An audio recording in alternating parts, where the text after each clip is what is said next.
Before tonight's first accusation is exposed, subscribe to the channel and tell us in the comments what city or country you are watching from. Because this story begins with a maid refusing to sell a lie, and a billionaire discovering that the woman beside him had already planned his downfall down to the exact minute. Ask her who paid me to lie. Imani Rhodes' voice carried through the restored Grand Meridian Railway Terminal. The musicians stopped. Nearly 200 investors, journalists, and members of the Hale Transit Board turned toward the raised platform, where 31-year-old black maid Imani stood between two private security guards. Across from her, billionaire Rowan Hale's fiancée, Vivienne Sloan, held Imani's handbag in one gloved hand. "She stole $80,000 from my private office," Vivienne announced. Security found the money hidden beneath her uniform. Imani looked at the thick envelope lying on the table. "That money was not stolen." Vivienne laughed. "Then explain why it was in your possession." "You gave it to me." A wave of whispers moved across the terminal. Vivienne's expression remained elegant, but her grip tightened around the handbag. "Be careful, Imani." "No. You should be careful." Imani turned toward Rowan. At 44, Rowan Hale owned the largest private passenger rail network in America. He stood beside the stage in a charcoal suit, moments away from announcing a $6 billion expansion agreement. Now he stared at the envelope. "Why would Vivienne give you $80,000? Imani's answer came clearly. "To sign a statement saying you attacked me." The entire terminal fell silent. Vivienne pointed toward her. "She is lying because I caught her stealing." Imani reached into the envelope and removed an uncashed cashier's check. "Ask her why the check came from Sloan Medical Consulting." Rowan climbed the steps. Vivienne moved toward him. "Rowan, don't let an employee turn our celebration into a spectacle." He did not look at her. "Show me the check." Imani handed it to him. The amount was $80,000. The purchaser was Sloan Medical Consulting, a company controlled by Vivienne's family.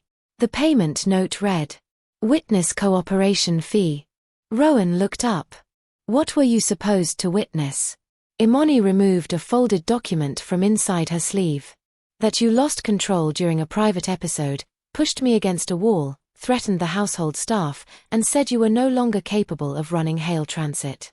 "I never touched you." "I know." Vivienne stepped between them. "She approached me demanding money. I created that check so security could catch her accepting a bribe." Imani's eyes hardened. "You wrote the statement before offering me the money." "She forged it." The document was notarized. Rowan examined the final page. A professional seal had been stamped beneath Imani's blank signature line. Before he could read the name, Vivienne snatched the paper from his hand. "This ends now." She tore it once. Then again. Imani reached into her pocket and removed her phone. "I photographed every page." Vivienne's control finally broke. She slapped Imani across the face. Gasps rose from the guests. Imani staggered but remained standing. Rowan stared at the red mark appearing across her cheek.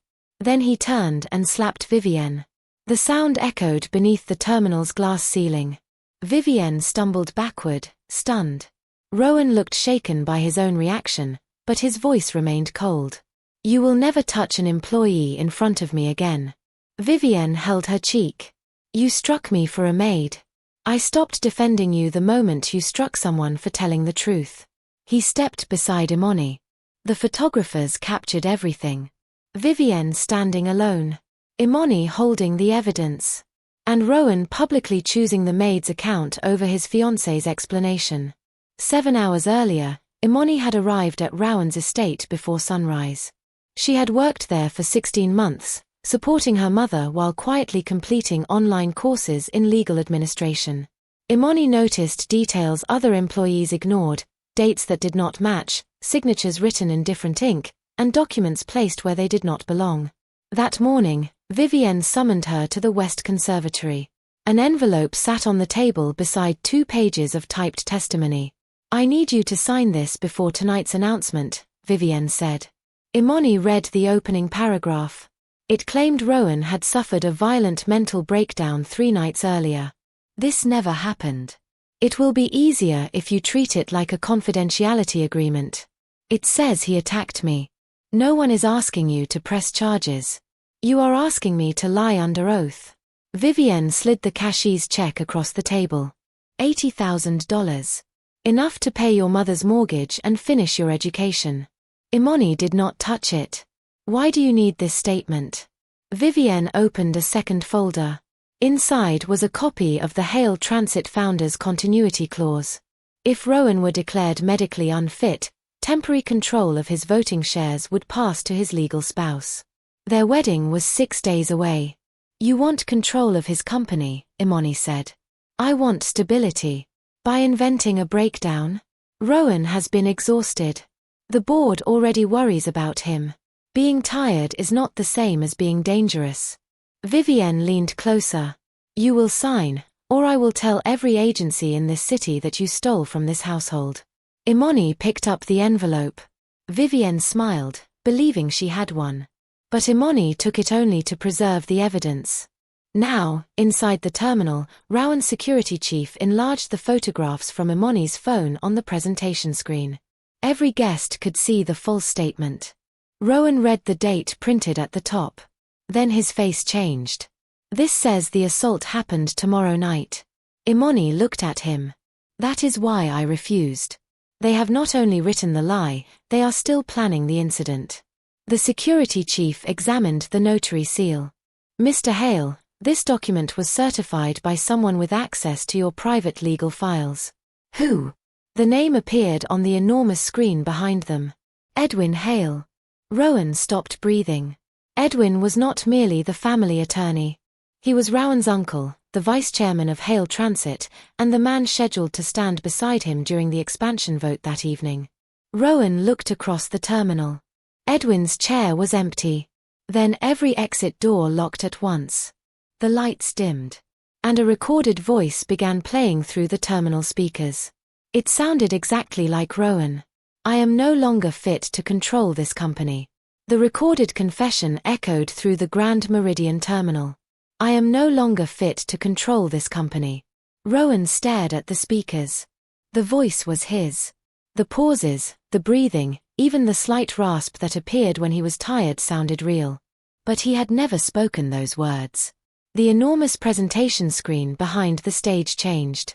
Instead of the false witness statement, it displayed a live document titled, Emergency Transfer of Executive Authority. Below it, a digital countdown began. Voting window closes in 18 minutes. Security Chief Marcus Vane pressed his radio. Control room, restore the lights and unlock the exits. Only static answered. Guests began moving toward the doors. When the handles refused to open, panic spread through the terminal. Everyone remain calm, Rowan called. Vivienne stood several feet away, still holding her cheek. You see, she said. This is exactly what I warned the board about. You're losing control. Rowan turned toward her. The terminal locks, a forged confession plays in my voice, and your first concern is helping the lie sound believable. I had nothing to do with this. Imani looked at the countdown. The document needs more than a voice recording. Marcus examined the screen. She's right. Hale Transit's Emergency Authority Clause requires 3 confirmations, a medical declaration, a witness statement, and approval from the vice chairman. Rowan's eyes moved toward Edwin's empty chair. My uncle already notarized Imani's false statement. And if he approves the transfer, Imani said, Vivienne gains control after the wedding. Vivienne laughed. We are not married. Rowan looked at the document more closely. The beneficiary line did not name Vivienne. It named Edwin Hale. For the first time, uncertainty appeared on her face. That cannot be right.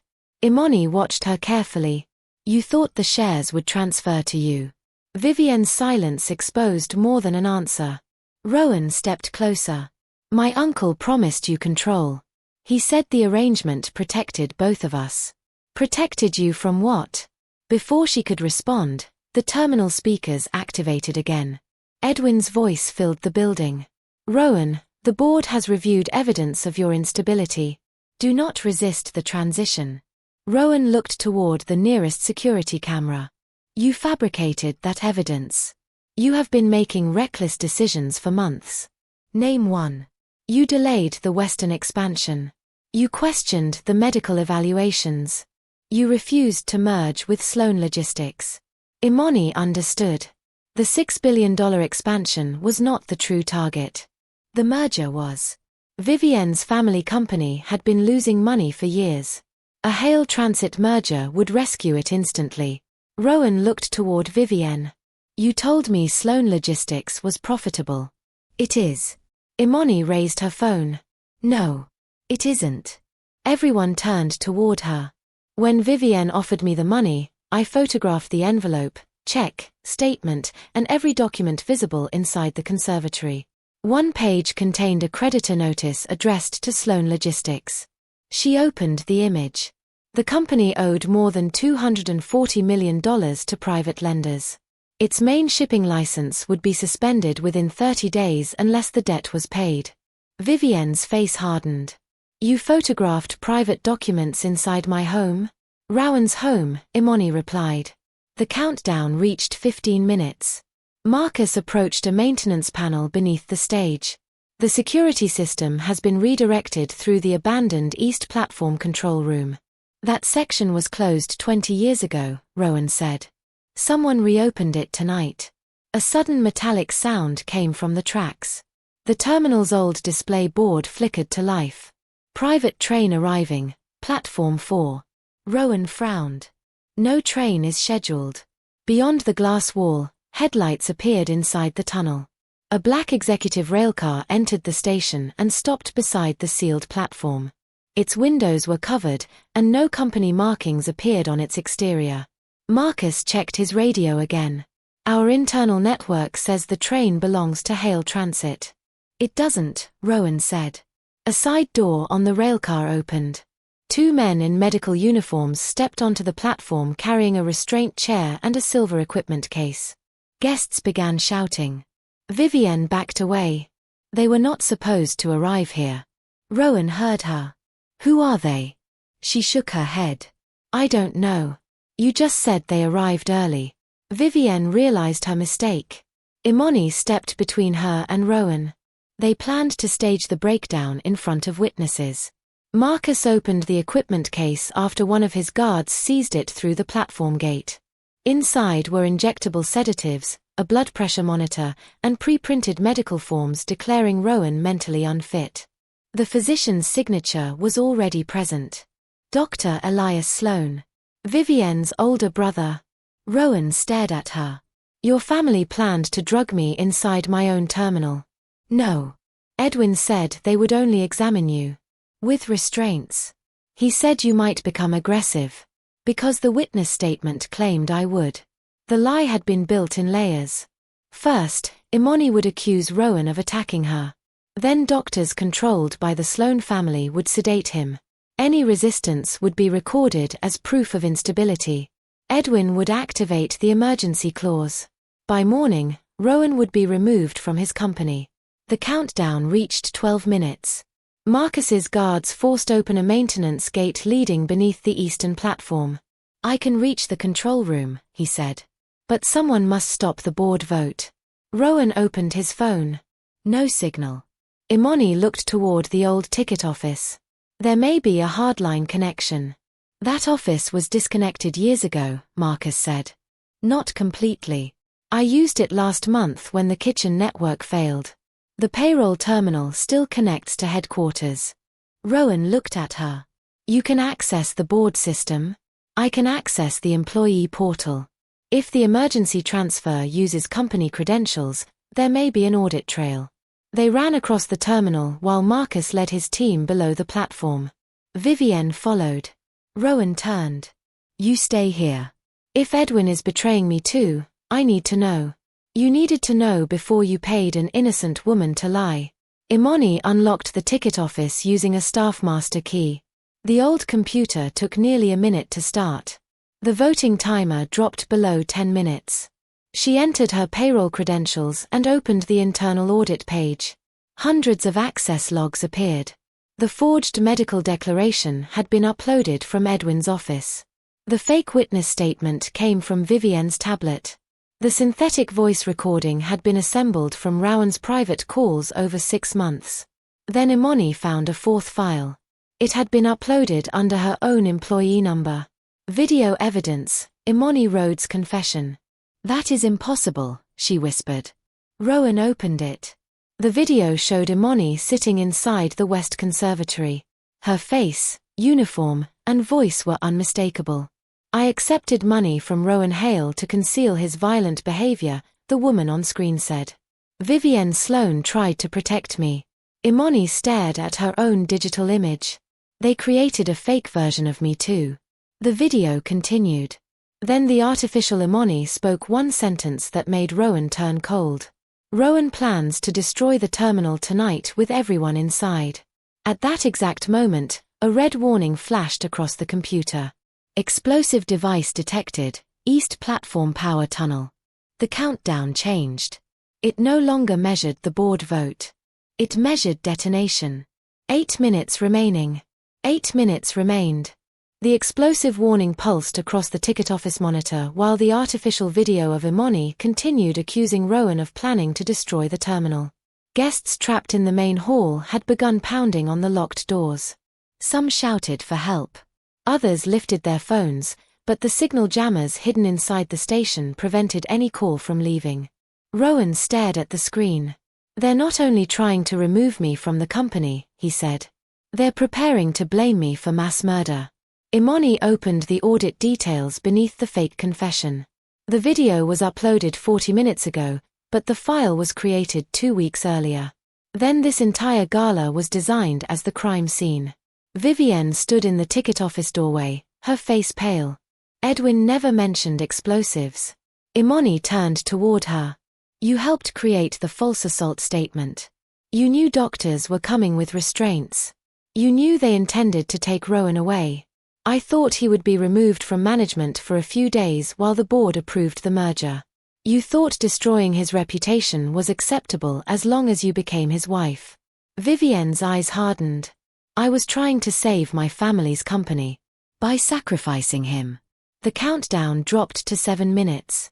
Rowan pressed the emergency intercom connected to the terminal's old hardline system. "Marcus, do you hear me?" Static answered. Then Marcus's voice emerged. "We're beneath Platform 4. The tunnel has been modified. There are wires running toward the electrical vault. Can you identify the device?" "Not yet. We found 3 pressure canisters connected to the station's fuel system."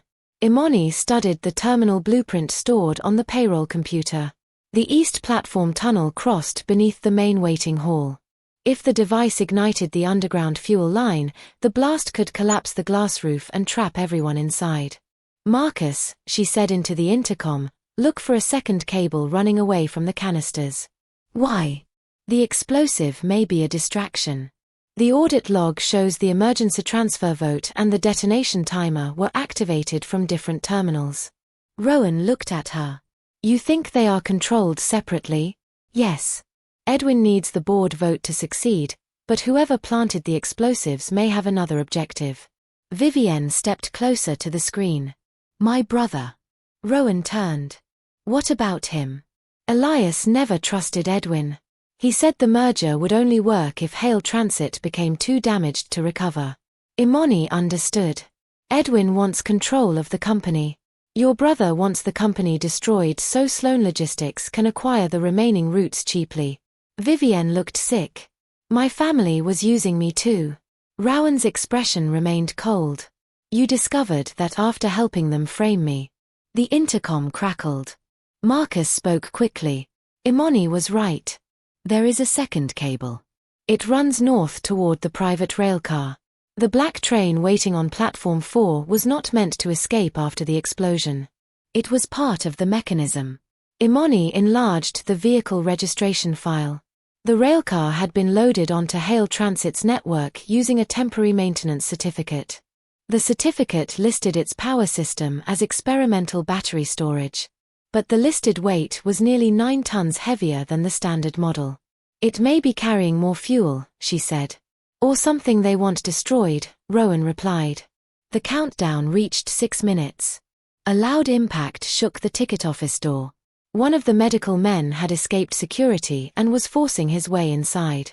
Rowan pushed a filing cabinet against the entrance while Imani continued searching. Vivienne stared through the cracked window. "He has an injection gun." "Move away from the door," Rowan ordered. The lock broke. The man entered wearing the same medical uniform from the platform. He raised a compressed air injector toward Rowan. Imani grabbed the heavy brass ticket stamp from the desk and struck the man's wrist. The injector fired into the wall. Rowan drove his shoulder into the intruder and forced him onto the floor. Vivienne pulled the man's identification card from his coat. The name read Dr. Elias Sloan. She froze. "My brother." Elias laughed from the floor. "You were always the weakest part of the plan." Vivienne stepped back. "You told me no one would be hurt. I told you what you needed to hear." Rowan restrained him using a telephone cable. "Where is the detonator?"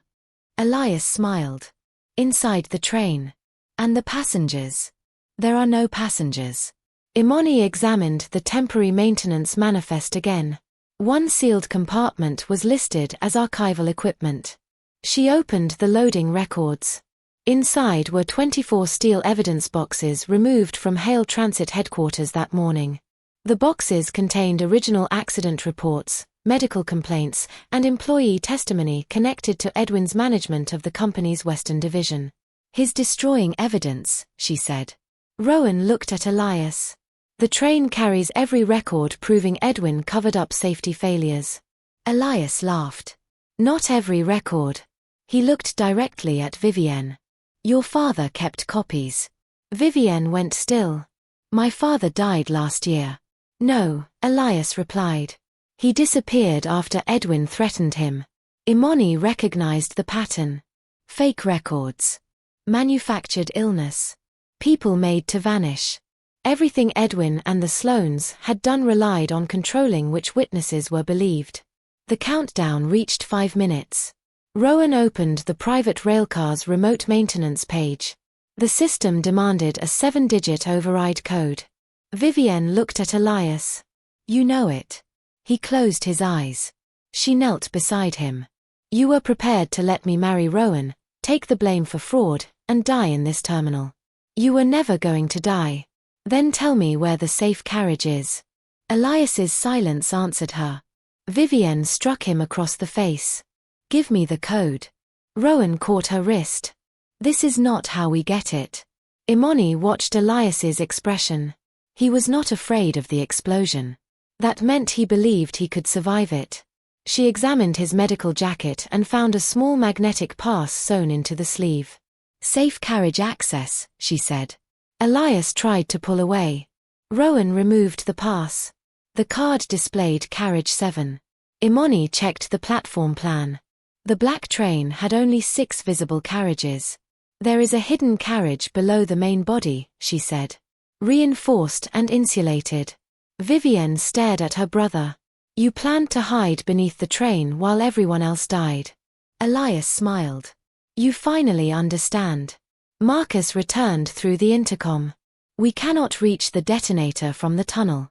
The train's undercarriage is blocking access." Rowan looked at the countdown. 4 minutes. "We need to move the train." "The terminal doors are sealed," Marcus replied. "If it accelerates, it will strike the barrier." Imani studied the track controls. "What happens if we reverse it?" "It returns into the north tunnel." "Where does that tunnel lead?" Rowan answered. "To the abandoned freight yard." No public buildings for 2 miles. They needed the train's override code. Imani looked at the synthetic voice software installed on the terminal system. The same program Edwin had used to imitate Rowan could potentially imitate Elias. She opened the medical uniform body camera logs and found several recordings of Elias speaking. "What phrase does the train require?" she asked. Rowan checked the control prompt. "Activate emergency reverse protocol. Authorization Sloan 7." Imani extracted the necessary words from Elias's recordings and assembled them into a clean sentence. Elias began struggling. "You don't know what's inside the north tunnel." "That sounds like fear," Imani said. She played the synthetic command into the rail control system. The train accepted the voice. A new message appeared. Second authorization required, Vice Chairman Edwin Hale. The countdown reached 3 minutes. Rowan's jaw tightened. We still need Edwin. A speaker above the ticket window activated. Edwin's voice filled the room. You always were clever, Imani. She looked toward the ceiling camera. You've been watching us. From the original boardroom beneath the terminal. Rowan faced the camera. Stop the train. Approve the emergency transfer first. You will never control Hale Transit after tonight. I don't need the public to trust me. I only need the board to believe you caused the explosion. Imani looked at the voting timer. 2 minutes and 40 seconds. The board transfer document still waited for Edwin's final approval. But his live connection to the terminal meant his voice was already traveling through the network. She opened the audio capture software. Keep him talking, she whispered. Rowan stepped closer to the camera. You forged my voice. You fabricated medical evidence. You planted explosives beneath a terminal filled with people. Edwin replied calmly. And every record will show that you ordered it. Why? Because your father left the company to the wrong son.